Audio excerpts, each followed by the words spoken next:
So let's get it ready. I might want to just bear with me a little bit. I'm going to go get a candle from upstairs and burn it. I like to have a white candle burning during it just to kind of help. Just a sec.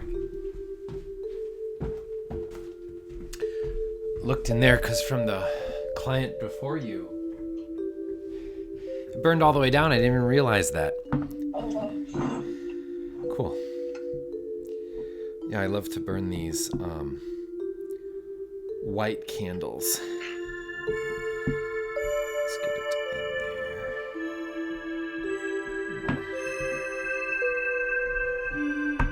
there. That's really in there.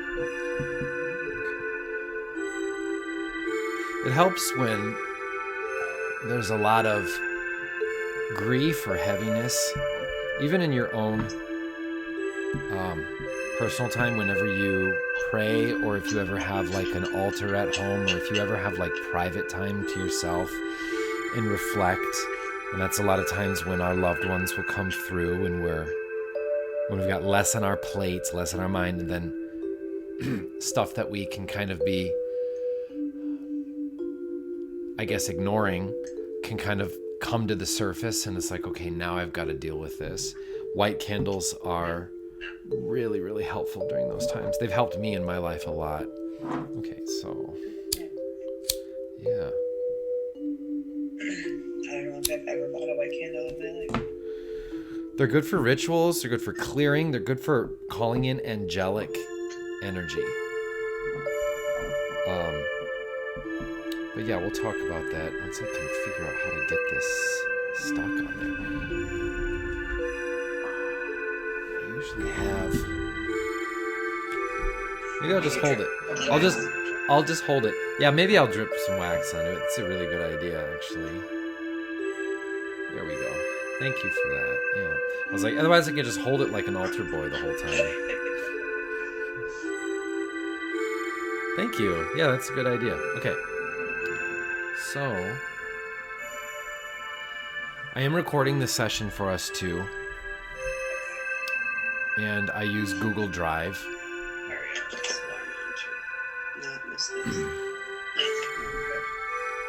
Okay, so I'm gonna set the timer for 30, and while we're on this, if there's anything that comes up to you, or if there's any place you want to take it, chime in. Speak up, we can redirect it. It's your time.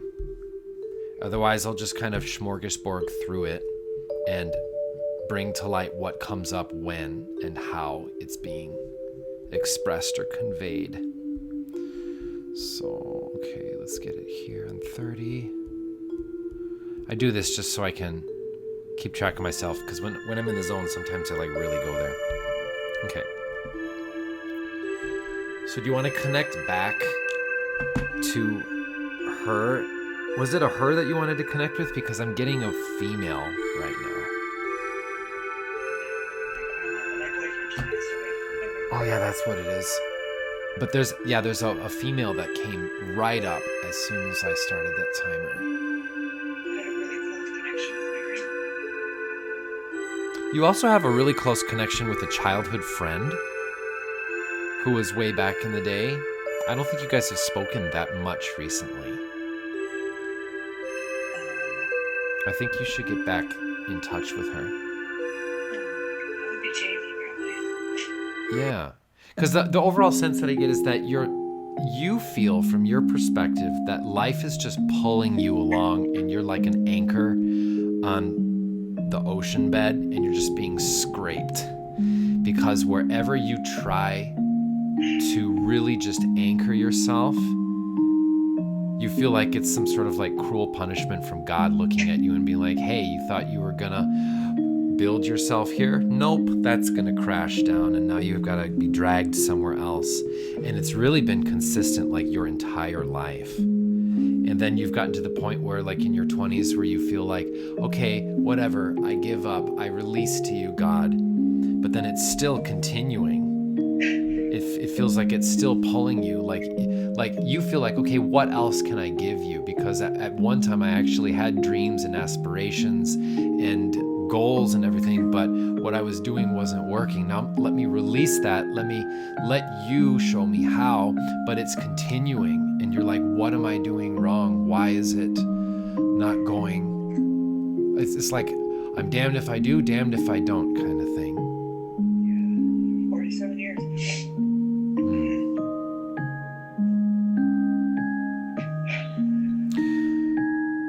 Your grandma is saying something about like going back to the day, and then she mentioned something about grain.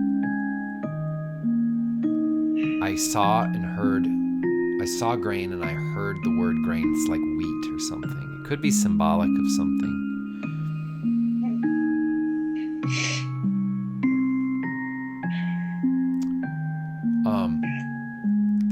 There's a lot of childhood stuff here. Was your grandma I feel like your grandma was kind of a refuge for you from your mom.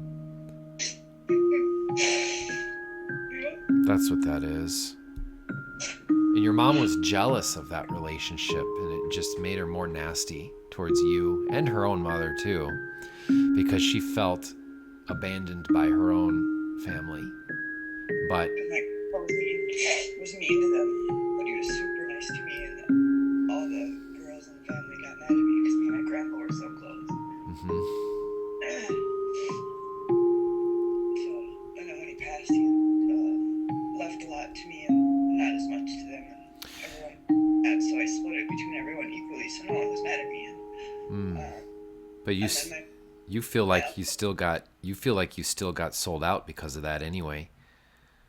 And then my uncle and my dad did some stuff when I was a kid, and my mom told me just not to tell anyone because they were drinking a lot, and kept sending me there for years for it to continue happening. And then just recently apologized for it. Wow.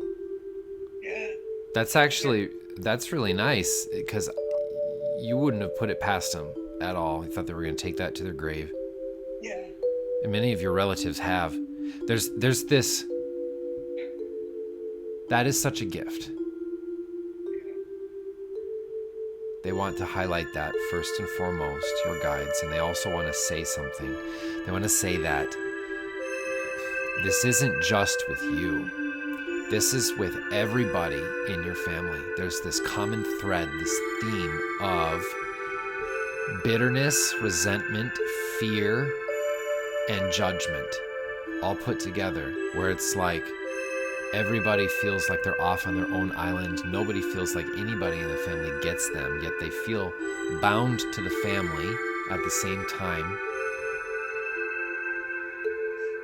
mom got remarried, and he has 2 older girls, and they're super, super, super rich, like billionaires.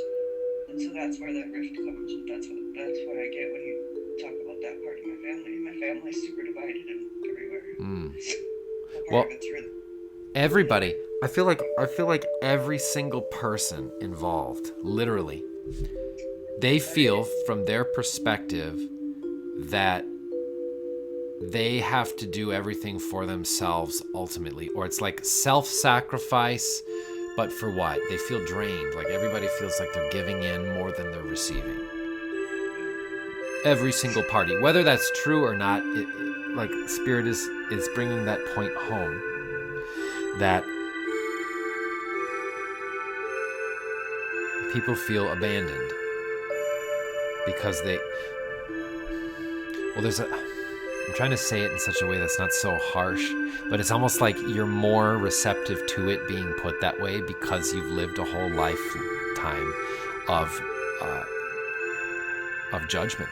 And so you're very receptive to any and all information being expressed in a judgmental way. And not just judgmental, but like a very matter-of-fact and descriptive way, so that it's not descriptive, what's the word for it, guys? Using contrast to highlight things. Yeah. Like aggressive word. Yeah, it's like so black and white and so matter-of-fact and so crude and harsh and cold, but everybody's using that in your family as a defense mechanism. Everybody. Even your grandma used it. That's what she's saying. I'm also picking up something about peanut butter. Is that her sign? It was so random, it just came straight up as I was saying that. Just peanut butter. I always joke. I say for whenever I'm uncomfortable or anything, that's what I say. Peanut butter? Yeah.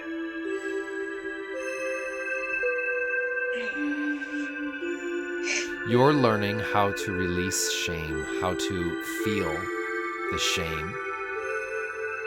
Feel through it, if that makes sense, because there's so much fear of shame and ridicule that keeps all parties involved reciprocating one another, bouncing off each other, playing off one another. It reminds me very much of my own family dynamic that I was born into. And sometimes space and leaving people be, silence, at least for some time, is the best way to express your love and to even to express the care, because there's this web, there's this everybody's in each other's business kind of thing that, look, you're going to be seen as a villain or a demon no matter what from anybody's perspective. So you've gotten to a point where you understand it doesn't matter, because you're damned if you do, damned if you don't. That's the paradigm that you're going through. So the way through that is to release, but you're too afraid to release. You're too afraid to let go because you think, could this be the last opportunity for me, the last blessing that could be holding me on by a thread? And if I decide to go it my own way and give myself space from my family and all of this toxicness and work on myself, am I going to be damning myself and then feel ashamed having to crawl back because there will be no space for me? They will shun me. They will release me. I will be completely abandoned with no chance of being let back in whatsoever. That is where we've gotten to. And I know you see it as a curse right now. It's good. It's okay to see it as a curse, because it is. But every curse is a blessing. There's always something on the other end of it. But to get there, you have to go through it, not around it, and not back to what you've been doing. It's kind of like the saying is, you can research water, you can learn about water, you can watch people swimming and diving and snorkeling and splashing each other. But ultimately, what comes down to it is you're going to have to dip your toes in eventually. I feel like you're as prepared as you ever could be. There's no way to over-prepare this, but that preparedness feeling and urge and addiction really comes from needing to control that, because you learned from a young age that you were alone and that only you were looking out for you, which fell in line with everybody else in that family. So it only makes sense that everybody teaches each other that. And you're also feeling shameful about your own children because you feel like you passed that on to them too. So you're in this kind of awkward phase of your life. But when you said 47 years, what I feel is you're being very judgmental on yourself about that. You're kind of like putting yourself in a box and be like, look, see, no hope for her. And that needs to be coddled and held and listened to. You need to allow yourself to be imperfect first. So I can tell you these things logically. You'll know this logically, but you haven't made the steps yet, which is where your frustration comes from. So you know that first step in accepting how you feel and honoring yourself will lead you to appreciating how life is a mess, or life is free. It's open. But when we have to execute everything and be everything perfectly, that is the perfect jail cell for a life. So everybody feels that on the soul level, but there's this fear that binds everyone in the family. So I can tell you that when one person or a few people in the family start working on themselves and healing that within themselves for themselves, it will definitely reciprocate out and inspire others. But it's not a direct thing because y'all step on each other's toes. That's what you do. So the real magic happens behind the scenes with everyone when they're alone, because you might be surprised to hear this, maybe not, but most of your family feels exactly like you do throughout all the generations when they're alone. They don't portray that, and neither do you. You portray yourself as this strong, solid person who's got a good head on their shoulders, and they know how to act, they know how to be, they know everything. It's like, no, you don't. And that's a good thing. Because if you knew everything, this would be a real boring place to be. There'd be nothing to do, there'd be nothing to experience, there'd be no magic. But at the same time, you're terrified of that because of your past experiences. So there's a lot of emotional healing, and I know you don't want to hear this necessarily, but this is the absolute most healing thing you can hear. The first step is to feel. And there's been a lot backed up. There's been a lot ignored. There's been a lot shoved under the rug, so to speak. And you're realizing now in your age, I don't see it as that old, but because age is only a number based on what it can be compared to or relevant from. But the gift is you're seeing this in a bigger context, and you're looking back and you're kind of like, wow, this never really went anywhere.